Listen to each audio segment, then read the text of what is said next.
From sci-fi to real life, say hi to AI. One of the most popular sci-fi concepts is so ubiquitous that any self-respecting sci-fi story has to have them just in the world, and now we do too. Kind of. Hello and welcome to 522's Shift Happens, a podcast on the latest and greatest in online video innovation. I'm here with 522's own CCO, Chad Vossen, to discuss the sudden rise of artificial intelligence and how it can be a tool and how it can be an issue. Glad you could tune in. Let's make shift happen. Chad. That's a nice intro. Oh, thank you. Chad, welcome again to the show. Glad to have you back. Oh, hey, thanks for having me. Yeah. I hope you're having a decent day. I know we're really busy here at the office with all kinds of stuff that I don't know if we can mention on this podcast, but it's been really busy. It's been busy. Busy's good, right? One day I'm going to buy into that. No, sure. I guess so. I guess a lot of people would make that argument for sure.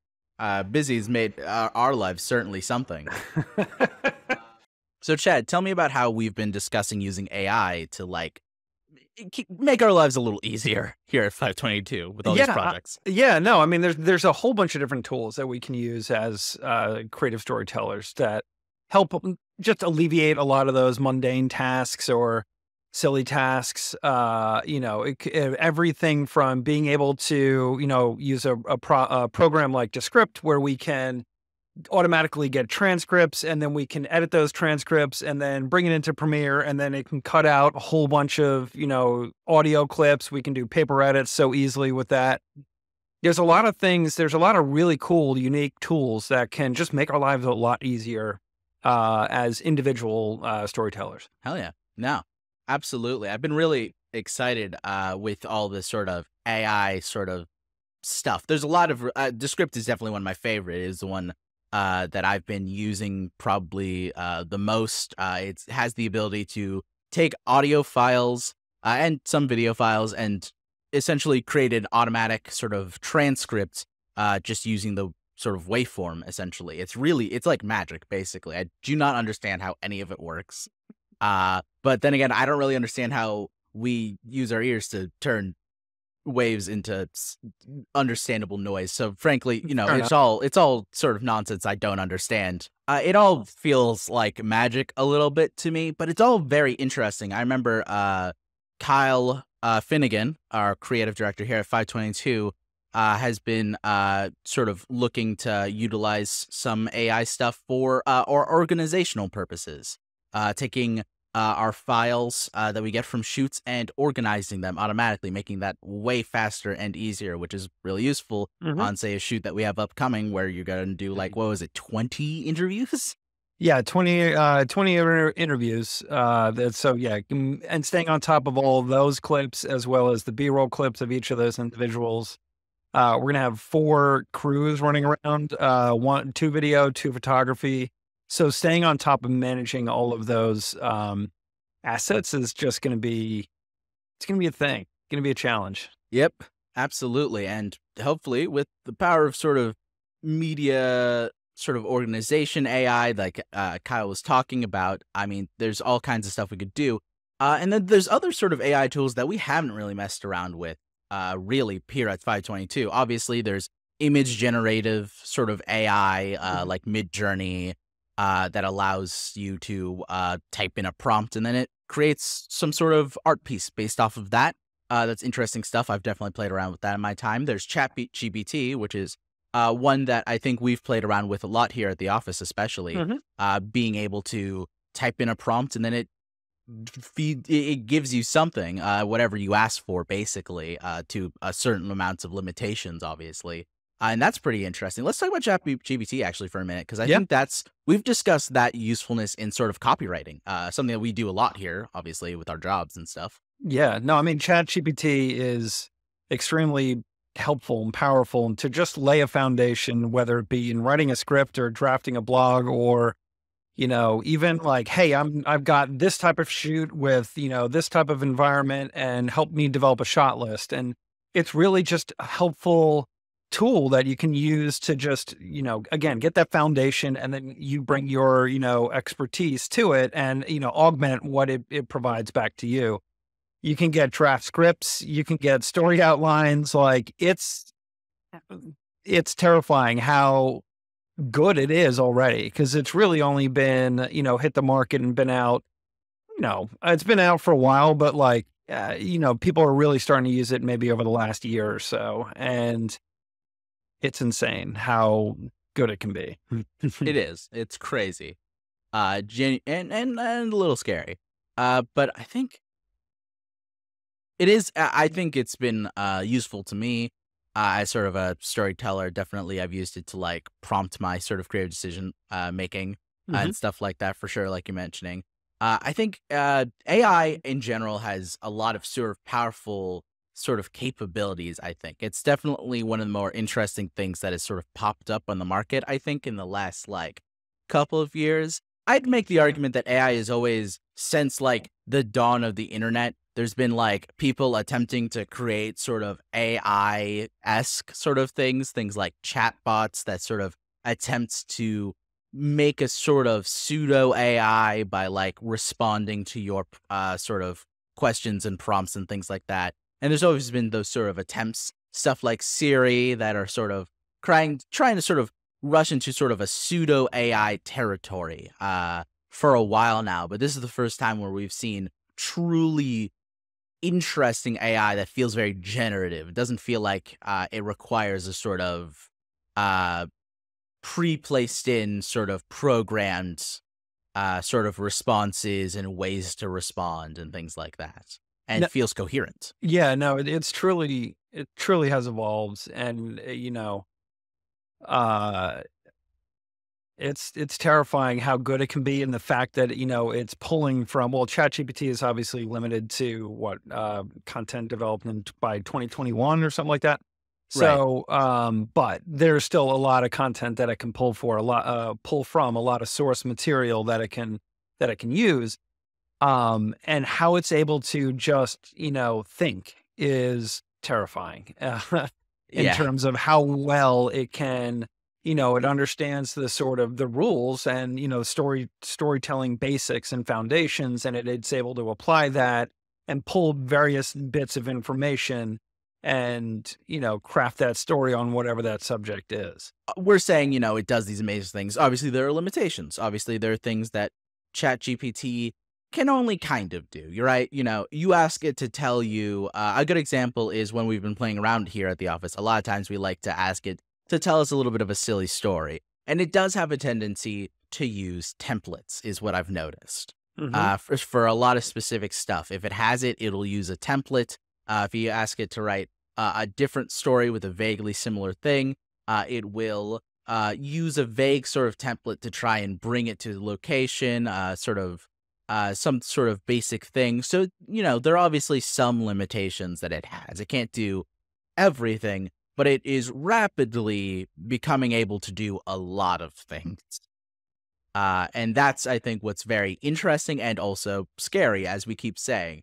And I do want to kind of talk about that, the scariness of AI, because it is a little scary, AI. I think we've all always, for a long time, been very scared of the concept of artificial intelligence. But I think we're scared of AI now in a different way, maybe, that Hmm. we've been scared of AI in the past. I think in the past, it's always been very Terminator, Matrix, we're scared of the concept of AI exterminating humanity in the very usual sense, the very physical sense. But I think there are new ways now that we're very scared of AI. And I'd love if you want to discuss that. Oh yeah. No, I mean, it's interesting. I think what makes it scary for me is the fact that there's no police, so to Hmm. speak. There's no raw laws, regulations. Nobody's out there saying, yes, you can take this to market. It's just being released.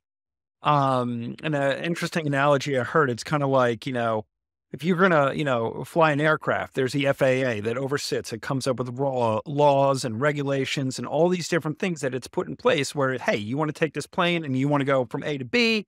There's all these things that you need to do. And that's sort of what the role of the government is, to provide those guidelines, those rails. But with AI, there is nobody regulating it. You Hmm. know, I mean, we're struggling to figure out social media, and here's this is just, on a whole nother scale, a whole nother level. And with what Congress is focused on, and all those things, now you're going to ask the government to come in and start regulating this, something that they clearly don't quite have a grasp on. Yeah. It's scary, because it's learning so fast and it's evolving so fast. And I mean, you even have, I think one of the things I found fascinating is they're like, oh, with the image generators, but it'll only spit out at 720p, but you need to, otherwise you pay.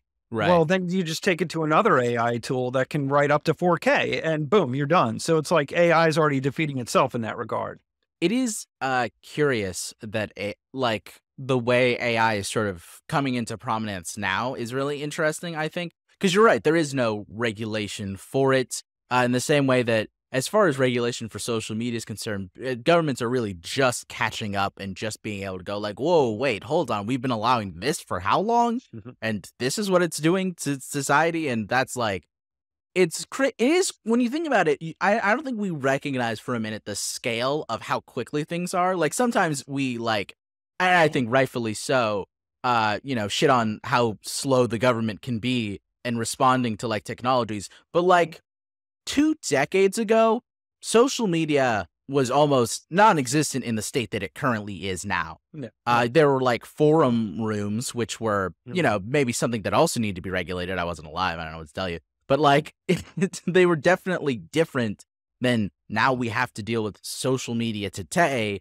which is, I mean, constantly trying to garner your attention. It's like eating away at everything and it's inserting itself into our society in a way that's genuinely kind Yeah. of unhealthy. And government is just getting around to maybe regulating them, kind of regulating them, except for the part where they don't super regulate them because to a certain extent, lobbying organizations really, really don't want them to regulate too hard. And I don't know if AI is at the point in which we're going to see that kind of response. I think it's still in that sort of experimental phase. But I think AI also, and we discussed this the other day, and I want to bring it up here. The other issue with the regulation of AI is that it's got this huge tech boom that is currently occurring, where a lot of technology enthusiasts are really excited for the ways it can make them a lot of money really quickly in a very similar way to things like crypto and NFTs were really exciting to them. Like they're looking to find out how to use AI for a get rich quick scheme, Mhm. as they often tend to be. And so there's a high promotion of AI in a way that there wasn't like a year ago, even. Yeah. It's just, yeah, Well, yeah. And then you introduce, well, it's a whole free market, capitalist society. right. They don't care about the consequences. They're going to care about their bottom line, and they're going to make decisions in order to be as efficient as possible and save and or make themselves as much money as possible. If you don't have to pay somebody to do something, why should you? If AI can do it free, well, why not? Yeah. Um, I think the other thing too that's like almost a compound interest on what you were just talking about is like the fact that social media is using AI to curate your streams Right. and give you and feed you information that it feels based on its algorithms and how it processes what you select and what you watch. And it's just going to keep feeding you stuff. And I think you talk about division in the country today. And I think that's one of the primary factors is that, I don't want to go like, I could go super deep with this and be like, well, what do you think Russia's doing? Like, they literally have entire like departments made to do this, Yeah. where it's anyway. That's probably on the side that we don't really on the path we don't really need to get down, but Yeah. There with talking about AI video for a moment, I've seen a handful of AI videos at this point. There are three in particular that come to mind. I'm sure you've might have seen them. There's one that was a sort of AI beer commercial. Do you recall oh that one? god, yeah. Just a fully, Terrifying. yeah, AI video sort of beer commercial. One of the most, I would say, harrowing and terrifying videos I've ever seen in a sort of genuine way. As like it's sort of vague images of people holding Look like beers with avatars. blue labels on it, sort of vaguely Bud Light esque. Hmm. And then slowly a fire grows in the middle of this sort of AI sort of like party that's going on, the sort of weird semi-human beings that are like partying and a fire rages behind them bigger and bigger, of sort of terrifying video presented as the future of sort of online advertising, I suppose. Yeah, I mean, but think about it though. That's one of the first videos. I mean, yeah, it looks weird and it's creepy, but that's now. Like, flash forward 10 years from now, that shit's gonna be on point. And that's sort of the terrifying thing, I think, because then Yes. people can, It's the companies can Pandora's go, box. I will now generate the perfect AI video, the perfect ad for this person to see and be interested in our product or something like that in a way that feels very, I would say, empty, because I think that there's only so much, as we've talked about, to an extent, AI is generative, but it's more like it's regenerative is what I'll say. It can Yeah, but only take things it's already had and then reapply them, true. in different ways, sure, and combining them in ways that maybe are unique and people haven't done before in a similar way to human beings. But unlike human beings, it can't really create something actively new, an idea that nobody has seen before. It has to have something that has already been done for certain. Yeah, but what I think the terrifying part is that AI is basically learning your emotions and it's playing it like a language. And it's like, "Oh, Ahmed, I know what you like. I know the styles of things that you like. I know you're into this drink or that product or whatever." And then it'll get to the point where it will start making ads for you. Oh I yeah. mean, shit, I wouldn't be surprised if you see family members in some of your ads because it's going to go to your social feeds and pick, the faces off and you can, Oh put yeah. them onto, generic, people in the background, and there you go. It's Talk the about it. Ogawa family and, with the drinking Ahmed's favorite drink. Oh, It's gonna be terrifying. that's a terrifying cyberpunk concept you've invented there, actually, I think, Uh, is imagine sort of looking around and I you're don't think it's seeing, that like, ads quality. that are specifically geared towards you. Terrifying. I swear, like, that's where this is heading, like, unless somebody comes in and And starts putting laws and regulations in place, but that they're like, why wouldn't it be?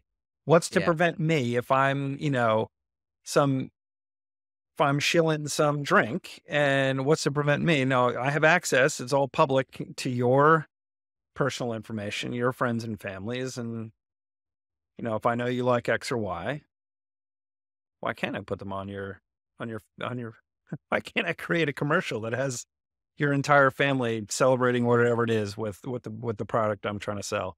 I keep thinking, every time I learn more about AI, and as we've had this discussion, there's a meme that keeps coming to my mind that somebody made once, and it comes up almost every time AI comes up or anything comes up, and it's like, it's that picture of that fella from Pirates of the Caribbean, when he says to, in the very first movie, he says to one of the main characters, "You best start believing in ghost stories. You're in one."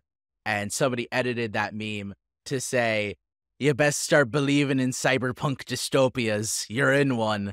And I keep thinking about that because it does feel that way. As things keep going, I do feel as if we're in this sort of weird cyberpunk dystopia. I almost feel like, and this is going to be sort of controversial, I think the biggest problem with AI as it currently stands is that every single thing that AI is currently being designed to do really does come in from this extremely highly capitalist lens of trying to maximize profit as much as possible. It's not maximizing human abilities and ingenuities and maximizing human time or anything like that. It's just trying to maximize profit in every conceivable fashion. Not every AI necessarily, but a lot of them are to an extent maximizing human profit as much as possible, or attempting to get to the point in which they can maximize human profit as much as possible. And so, because every single AI thing, and even social media, I think also falls into this sort of issue, is that because they're all trying to maximize the amount of profit they can get out of a single human being, and then maximize that across millions and billions of human beings, we're seeing this sort of evilness that is coming out a little bit of, like, the ways that people are making these things work, right? Like, we didn't really talk about it that much, but like, there's, of course, we mentioned image generation, and I think image generation is really fun. I actually do think that it's really fun to play around with. In your sort of, when I'm with friends, we like to mess around and make silly things, or like take art that we have of our characters that we've sort of commissioned, smash them together to make interesting amalgamations or something like that. And it's really fun to do, but that's fun in a small zone, in a vacuum. But in the greater expanse, when you think about it, the problem with things like image generation and Midjourney and all that is that what they're trained on is arts that they've taken from real human beings who did not consent to that, so that those AI creators can then maximize on the profit by then selling subscription services to the AI that they made based off of other people's arts. And the fact that they're kind of making money off of it is kind of weird, isn't it? A little bit. No, so I mean, I think it's interesting because you use the term evil, and I think the problem is evil from whose perspective, right? So from their perspective, it's not evil. They're just making a buck and they're doing what they can. It's evil from maybe your perspective or others, like, because it doesn't meet because it is Machiavellian. I don't know what the right term is. It's just, it's meant more for the individual than it is for the greater good. And that's the problem. Randian, even, I would say. Which what? Like Ayn Rand. Oh, Randian. Yes. Randian, yes. I would agree. Yeah, I don't know. It's like, I don't know if calling anything, I think, evil is always the real extreme, I think, of saying things, but it is selfish, I guess, is what I'll say. Yeah. It all comes from a very sort of selfish perspective, which I guess if you really come down to it, that's the problem that you can argue for any sort of human issue that exists, really. Yeah. But like, to me, if you want to see things take root, right? Like regulation or any of that thing, to me, it's, you got to get the lawyers involved, and I never want to get lawyers involved in anything. But if you go to them and say, hey, you know how you have all those people that you're charging your clients $150 an hour to go do X and Y? Well, there's AI that can research all those journals for you like that. So you can no longer charge or you shouldn't be charging your client 800 person hours to go through phone records or to go through X and Y. AI can do it in a heartbeat. Therefore, those law firms can no longer charge for all those services that they provide. Well, if I'm massive law firms or lobbyists, that is of concern to me, because that's now my bottom line. Like, I'm making a killing off of that. I'm hiring some poor recent grad and paying them as little as I can to be able to still attract somebody who's smart. And I'm, quintupling whatever it is that, that I'm charging my client. So I'm making a ton of cash on that. And if I can't do that anymore, well, hey, there's my economic incentive in theory to start, I better regulate this. But I don't know if they're thinking of it. I'm sure they're thinking of it. Like, I think the problem is, all these dilemmas are tossed in front of us. And we're talking about, let's say, gun control. Like, how is that ever going to pass at the time when, nope, that's not the most important thing. It's AI. I think you've got a point where the thing that's going to cause AI, any regulation that happens, is when it cuts into a big enough company's bottom line. So in this example, it'd be like lawyers' bottom line. Oh shit, let's regulate AI now. And I think there's an extent in which that does happen. I think there was a really good example recently. It went to court that an artist sued, or a bunch of artists maybe, sued the people behind, I'm not sure if it was Midjourney or if it was one of the other AI companies, but it was ruled by a judge that AI art cannot be trademarked or copyrighted. Like, it has to have a human touch to it in order to be copyrighted. which I think is an interesting development. It's one of like the few sort of not really regulations, but sort of rulings. I do think so. With that sort of AI copyright case, I do think that what we're going to see, at least the only AI regulation we're going to see, is coming from like the courts, basically. People suing AI, like AI companies and saying, hey, if they do this, it messes with this. And then judges ruling in the favor of ideally people and not necessarily the AI. We're also going to see things like, oh, a good example, actually, this is actually great. I almost forgot to mention this, is the writers' strike. That is, I think, still currently happening as of this recording, which is a major thing, right? One of the major points of the writers' strike right now is that they are like demanding that studios use no AI in any scripting whatsoever. And I do think that's interesting. I don't know if no AI whatsoever is necessarily like as good as maybe like allowing a writer to say use AI as a tool, which obviously how would they regulate that anyways? But like obviously the reason why they're going for a hard no AI is only simply because when you give a studio an inch, they will take a mile. Oh That's the gosh, yeah. nature of executives and money guys, basically. But like that's really interesting. And I think that's one of the major things also that's going to happen is that we're going to have to see people sort of actively taking their own stands, right? Without proper regulation in place. All the writers could do is take a stand and say, we're not going to work for you if you're going to use AI Well, because that's what they had to do. yeah, There's and I mean, to me, that's part of the AI dilemma, right? right. Like, so now let's say you're writing a period piece or a show that took place in history, and you have to do research on whatever that topic is, and AI could and can help you do that. It could truncate a lot of, volumes of on a specific character or what have you, and pull out the thing that does this or pull out this certain section or, give me George Washington's childhood or whatever. Um, so now they're going to have to, drink their own Kool-Aid. And that's part of that moral or AI dilemma that I have, where it's like, it can make my life a lot easier. It can do a lot of these tasks much more quickly and make me much more efficient, or make me a better writer, or, get me to that end quicker, but I can't, like, you Mhm. shouldn't. Right. So as Right. long as the writers aren't, using AI themselves, like they're saying, okay, studio, you guys can't use it. I'm curious to know, are any of them using AI to do their jobs? And are they thinking about that? Want to say something, but I can't say something when they're fucking jackhammering. What are they doing out there? And you almost got a spit take. Almost. So, in regards to AI research, now that you've mentioned that, Chad, just now for the first time, is what's interesting is that AI is really good at bringing you a lot of things that you ask for, but it's not very good at fact checking. Which arguably is it could be human error also.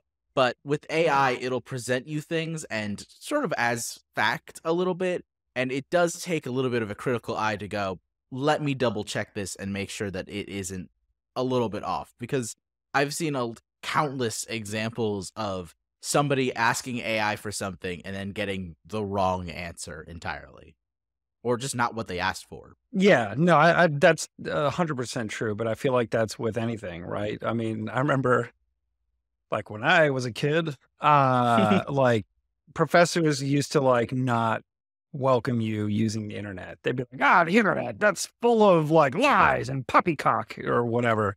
So it's interesting. I think it's like as a writer or as a storyteller, you need to do your own fact checking. And if you're going to rely on ChatGPT and be lazy and not bother to fact check, then yeah, you could get caught with your pants down. I think it actually, you know what that reminds me of? It reminds me of, in relation to AI and sort of the way AI feels, is kind of related to the translation industry.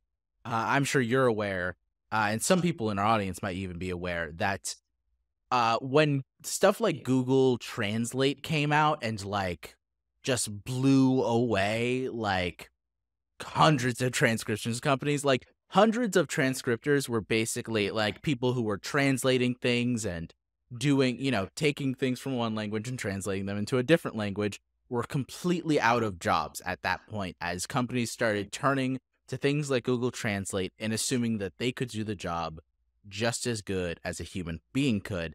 And what ended up happening is that a lot of times these companies would get caught with their pants down because all they did was look it up on Google Translate. In fact, I have a very recent kind of example of this that showed up on my Twitter feed is that Disney has a new show that they're promoting that they're calling Primos. And in the title of in the song, the main song, the main characters sing Oye Primos, which if you look that up on Google Translate is correct. It means, hey, cousins. However, if you ask somebody who speaks Spanish, they'll tell you that is not correct at all. It would be oye primo, singular, or oigan primos. And that's the way that you actually say it. And that kind of thing kind of pops up when what you use to write things is Google Translate, because sometimes it is wrong. And for me, AI is a very similar thing.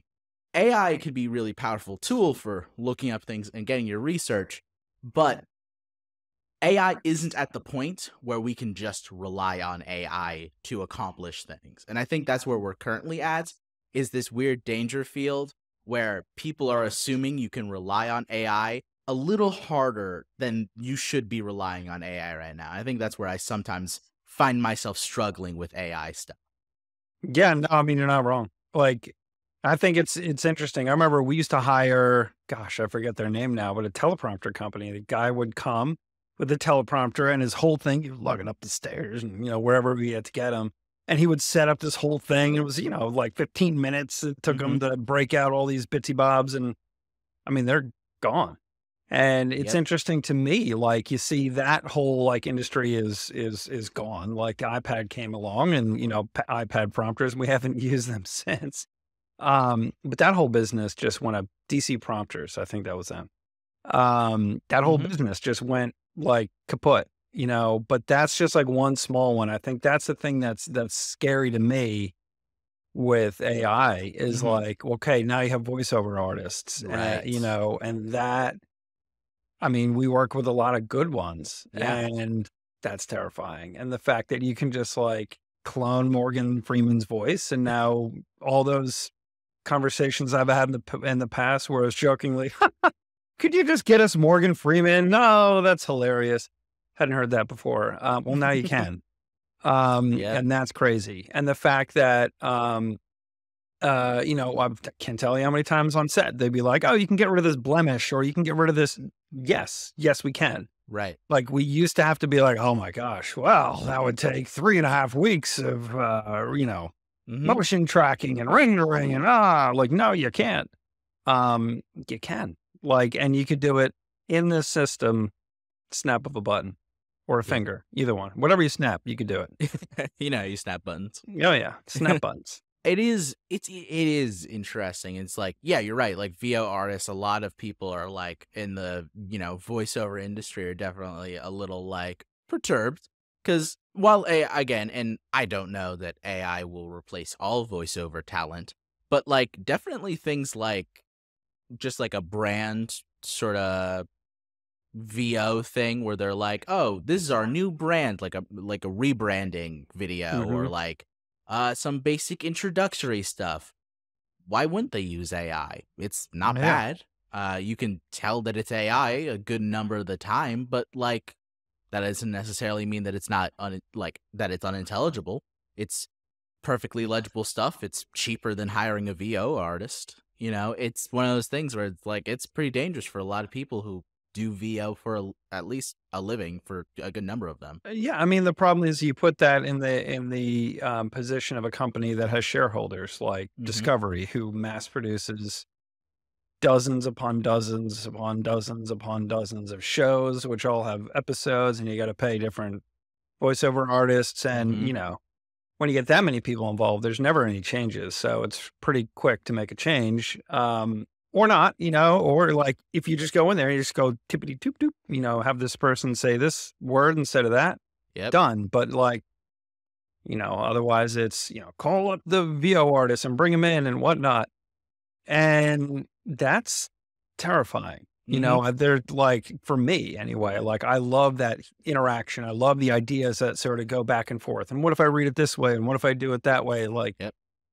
as far as I can tell, AI is at least 10 years away from that. I have no idea. But if you lose that sort of connection, obviously, with the person, you lose that sort of, Interpretation even. yeah, it's like they're waiting for you. There's no collaboration. That's the word I'm Yeah, looking for. It's collaboration for such a sure. difficult word. No, because like AI, I mean, even 10 years from now, I doubt like voice over AI will be able to collaborate with No. like a person. People won't, it won't be able to improvise, Yeah.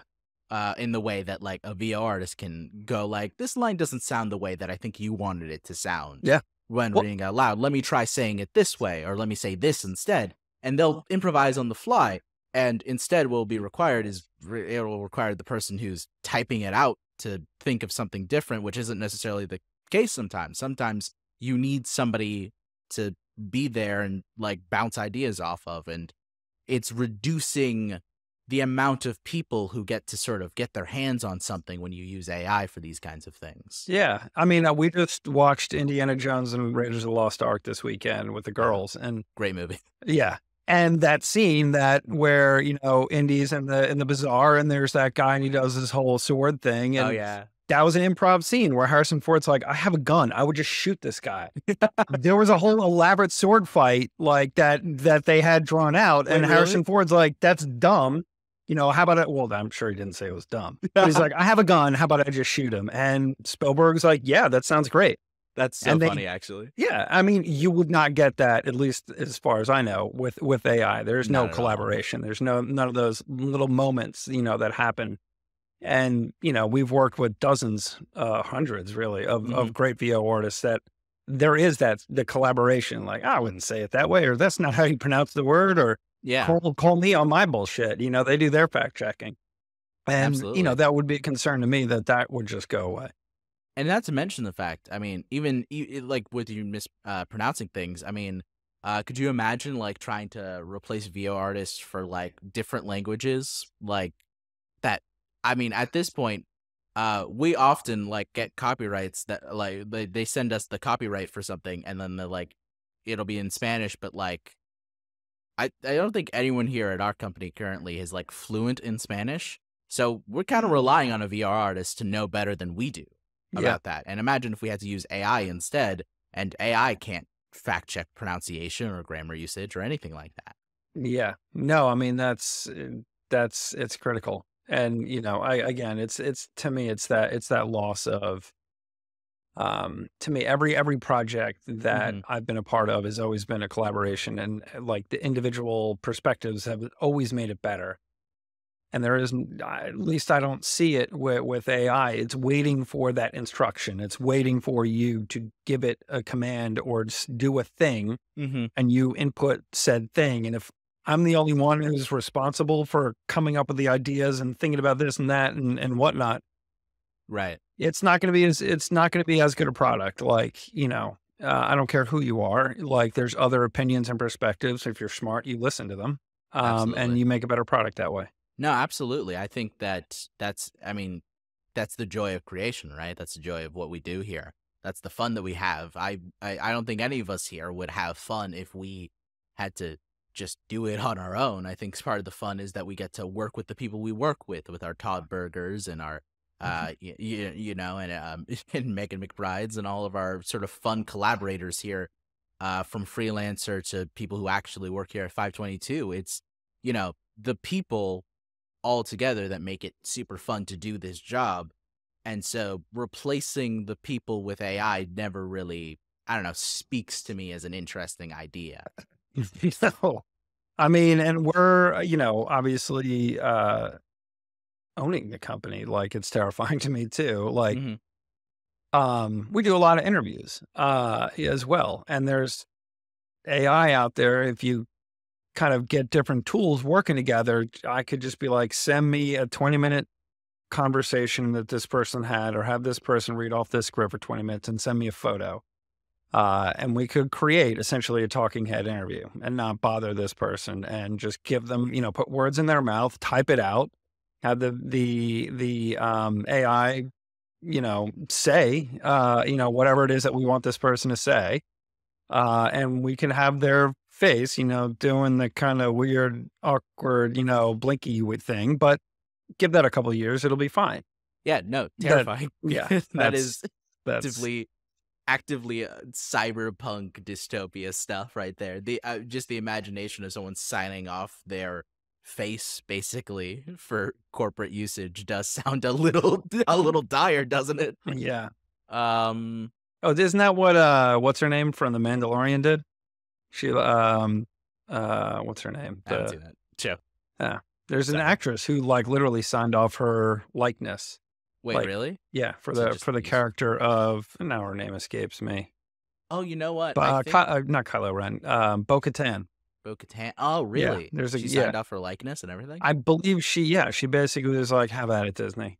I do remember. I think I can't remember the name now. The fellow who voices Darth Vader. It's like escaping James me. Earl Jones. James Earl Jones. Yeah, Yes, I heard that he signed off that they can like reuse his voice in perpetuity, basically. yeah. I'm Like, sure he's which like, "Just take care of my family."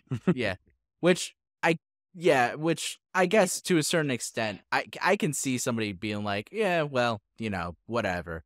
But like, it does feel like a weird thing to do, doesn't it? That we're at a point like that you couldn't possibly imagine 10 years ago that somebody's going like, yeah, whatever, just like you can use my likeness or my voice or my face or whatever in perpetuity, basically, for whatever you want. It seems so crazy. And like, I remember when I read it initially, I was like, oh, that's pretty cool. I didn't think about it too hard because I was like, yeah, Darth Vader forever, is what I thought to myself. I was like, that's so cool. And then I thought about it for like more than 5 seconds and I was like, oh, wait, they should just recast. Actually, that's morbid, isn't it? Yeah. I mean, I have parents who are who are getting older, Mm-hmm. and I'm terrified of what scammers can do. My step grandmother was conned out of $10,000, and my friends, like my best friend from home, his mom, like had issues. Like, there's malicious people out there as much as Absolutely. as many good people as there are, and I'm terrified that they could basically. They're doing it now where they call you.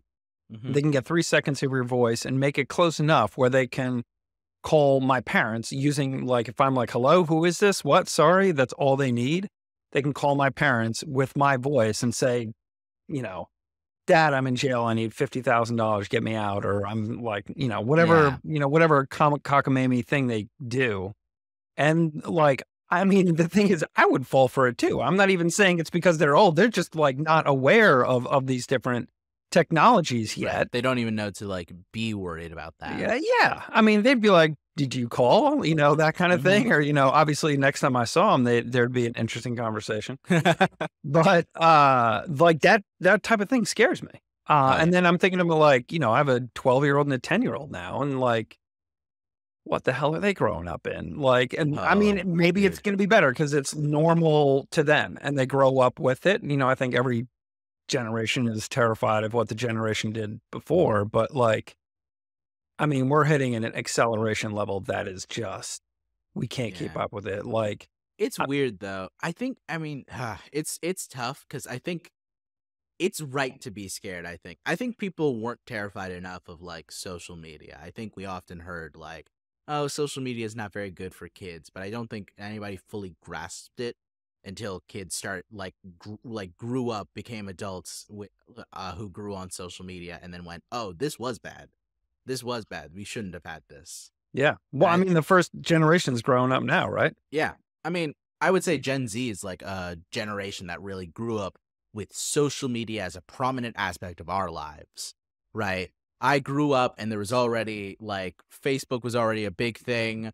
There was starting to be like Instagrams and Snapchats and Twitter was there and like all the big social medias were here. I was growing up and aware of them and using them. And I don't think that did good things for me.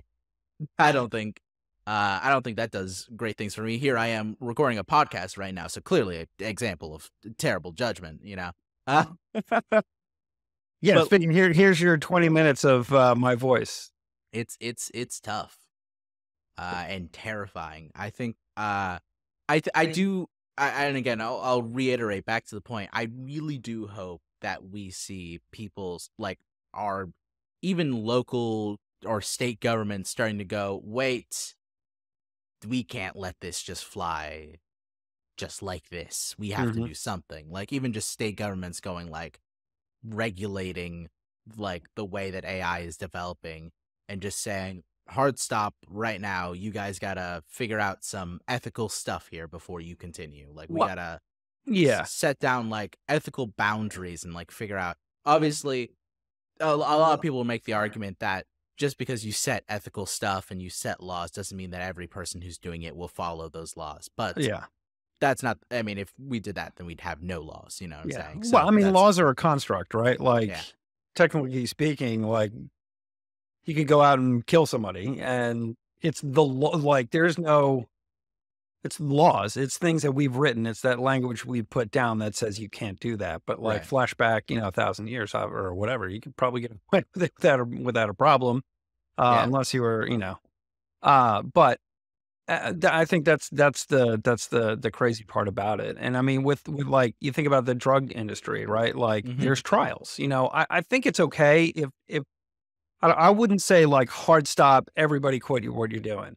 I think Right. there's a lot of, No, for because sure. there are good things that come out of it, but it's like, hey, hard stop on just releasing it. Like, Yeah. just Putting it don't out just into the like, world. yeah, stop with the just distribution everywhere. Everybody's racing to the top. I mean, every Yeah. day in my inbox, Accenture invests 3 billion in AI, like huge, which is an awesome ad agency, like invests in goes all in AI. I'm just like, wait, what? Like, Whoa. all these things are just, and No. investing in what? What does that mean? Like, Yeah. It's so, it's, what does it mean? It's insane. And I think you're right. I think we need testing. I think just mhm, like, just, not exactly like drugs, but like to an extent, like, in a proper like trial test where people are actually overseeing these tests. It's not mhm. just like some guy, it's not a bunch of guys just doing like writing code and then going, well, it works. Let's put it out into the world now and see if it flies. Like we should have gates in place that like say, all right, how have you like reached this sort of how are you accomplishing this thing or how does this work or genuinely explain. We need to have like an understanding of like how these AI programs work, Yeah. No, I in a mean, greater sense. oh, yeah. I mean, AI, I mean, society, it's a cloth and you start pulling these threads and Oh you yeah. just don't know what happens. And that's Hmm. the thing that's the part that's scary. And again, I'm not sitting here like, oh, the world's gonna end. No, It will one day. I mean, Global warming and all that. well, we But got a lot like, of issues here on planet Earth, yeah. certainly. But I think it's just like, all right, we gotta take a break. And Yeah. I always like think about like, was it Carl Sagan who was like, there's nobody at the helm of this technology thing. Like everybody's sort of off doing their own Hmm. independent research, their own studies, their own breakthroughs, their own this, that, the other thing. But nobody's like sitting. I'm not saying that we need somebody sitting on top monitoring it, but the fact that there isn't is all these things can just happen, like on their own, Hmm. and nobody's like sitting back being like, I wonder what happens if we put all these things together. Right. And that's the part that's terrifying to me. It's a problem. It's I don't know. It's such a problem. But it's I don't know. I remain optimistic that we'll settle on something. I also think that to an extent, we're finding this as this sort of current like sort of tech boom.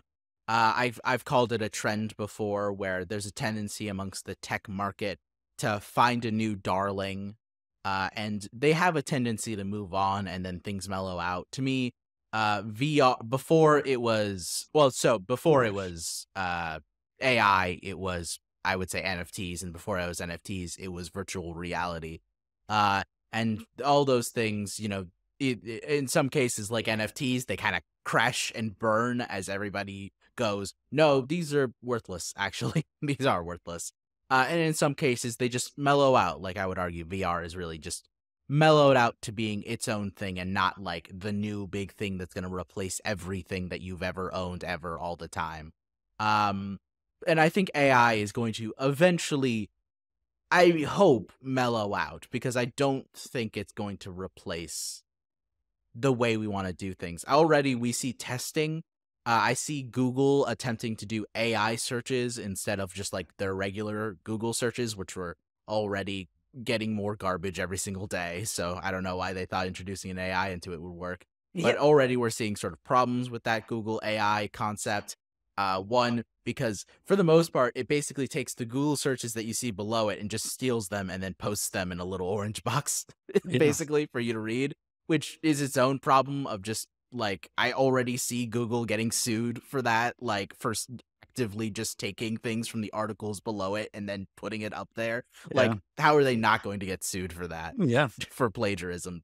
Well, yeah, I mean, it's yeah, and that's the thing too, and I think they'll everything always it's pendulums, right? Hmm. You probably overcorrect and then you undercorrect and you Right. overcorrect, but it goes back to the even search terms, right? If I'm going to Atlanta this weekend, which I am, and I look Hmm. up best restaurants in Atlanta or whatever, it's gonna give me the things based on its algorithm, and then it's gonna think I like a specific type of food, and then it's only gonna show me those types of things. It's like this weird Hmm. self-perpetuating cycle. Like, oh, you only like Italian food. Go here, go here, go here. Right. You know, it feeds itself, and I think that's a lot of the problem we have with why we're so divided now, like in terms of opinions and where the country is, and just how polar like political views are today. Yep. This Algorithms only this just, only yep. exacerbates it, and that's what makes it scary. That's absolutely true. Because I mean, if AI is now, we take the idea of algorithms already learning what you like and then feeding you more of what you like, and then we take an AI that basically learns to do the same thing but to an even greater degree, Hmm. basically, and we just create more active polarization as people are just shown more and more of the things that they like and the extremes of that thing that I they mean, like. look at QAnon. Like, Oh yeah. like I'm. Anyway, Yeah. No. you just go Not down to these get too rabbit deep, holes. It's but so like, easy to go yeah. down these rabbit holes, It and is extremely easy. It's yeah, terrifying. I like, and it'll happen like on a whim. I remember like all it takes is accidentally like liking one thing, and then you're seeing all these things that are like, oh, huh, and you're like, the question becomes like, do I believe this or do I not? And it's so easy to fall into any of these rabbit holes, and then when you bring in something that's specifically designed to not to be directed towards you with your engagement in mind. And again, I remember you posted a video the other day that was talking that briefly touched on the fact that like right now social media is terrifying because it's all about your engagement, right? It's all about keeping you on whatever platform you're on as long as it possibly can, and it will use any method, any dirty stinking method that endless it scroll. can to doom scroll, yeah, to do whatever, to like whatever it takes to keep you on the platform. And it works. I'm on Twitter too much. Like like these things function. And when you bring an AI into it, something that could endlessly feed me the thing that keeps me on the thing, it's so terrifying because that could the way that it could end up going. That's already there. That's like those sites are designed to do that, Yeah. and it feeds you the stuff. Like I would always watch SNL clips before I go to bed to just like decompress or whatever. And Hmm. I don't know, the season ended. I'm assuming like because I haven't gotten one the last like week or two, Sure. and it's because I hadn't clicked on any. Like maybe because I've seen a bunch of them, but it's like, oh, you don't like that anymore. I'm not going to show. Like I literally was looking for like. I just was like, oh, where like I haven't seen an SNL. I literally had to go back into YouTube and search like SNL and just to get it to pop back up in my feed, and sure as shit, now every time last 2 nights I've gone there, it's just like SNL, SNL. You like Colin Jost? You like like Yep. all that stuff, and it's yeah, it's I mean it's good and it's bad. I Yeah. mean as a marketer, I'm like, oh, this is great, yay, because you can learn so much more about, but it's just not the right way to But do now it. everything is like almost like a hot trend Hmm. now. Like there's not very few things have staying power. It's like you said, like because of the way algorithm is always trying to feed you the thing that'll keep you. if you show disinterest even for like a moment, it'll Mhm. go, fucking forget that thing. Forget Yeah. that thing. Here's the new thing. I mean, and as soon as like, let's say, like right now, I'm looking at the little green light, right? Like they're gonna do that too. So they're gonna track your eye movements and see like they're gonna track your fingerprints and Oh like yeah. where that goes and like so it'll know if you're distracted, not paying attention to X or Y, or not even engaged. So Yep. No, terrifying. You hear like it's like that new Apple headset thing. mm, Like hmm that like literally says it's like controlled by your eyes, and I'm like, I don't like that. I don't yeah, like that no. it's controlled by my eyes. I don't want Apple to know where I'm looking. That's too much, Hey, actually. congrats! You and I are now the old men in the Muppet Show that are shaking our fists down at the performance below. Because I'm sure Evie and like my 10-year-old and whatnot, they're gonna be like, "This is great." They're gonna grow up in a world with that kind of stuff and think Yeah. it's normal. And And not be worried. yeah, and we're Yeah. the old farts. Mm. Let me clarify, I'm way older than you. So Well, yeah, but I'm still I'm very curmudgeon-y about technology, I will say. I don't like technology knowing me. I actively make sure that if I'm searching for things personally at home on my browsers, I make sure that I only use browsers that don't track me. I never have like advertisements on. I try to be as unknowable. Obviously, it's impossible to live you can't. to actively be on the internet and be unknowable. That's not Yeah, possible, right? But like the more we push smart technology and the more we like allow like companies to know us, the worse off we are bringing our sort of society to yeah. It's being. a Trojan horse. I mean, Yeah, it's all done with. I mean, hey, look at this. It's the best of intentions, but at the end of the day, it's about manipulation. And I guess exactly. I mean, shit, you could sit here and argue like company A's hire us to write stories to, manipulate emotions. So isn't it kind of the same thing? Like, I'm not going to, that's not the purpose of today's conversation. I'm not going to go there, but Oh, it's not too different, right? I no, mean, it's just a very much more sophisticated, technically driven, technologically driven. I don't know, some type of tech driven right. thing. We're all So vying for people's engagement, I suppose. We're yeah, all trying to get their attention, yep. even us Yep, here at and we're all 522. everybody's always trying to persuade other people, like Right. one way or another. And I mean, that's life. Oh, well, how philosophical is that? Mm, yeah, I think that's a good place to end it, even. cool. How about that? Chad, thanks for joining me here and getting into this kind of crazy discussion about AI. Yes, no, I thoroughly enjoyed it. Thanks. Now, for those of you in the audience who want to see more about AI, go ahead and check out our newsletter this month about AI, and please check out our blog about AI. Thank you so much for watching, and that's 522's Shift Happens, signing off. Deuces.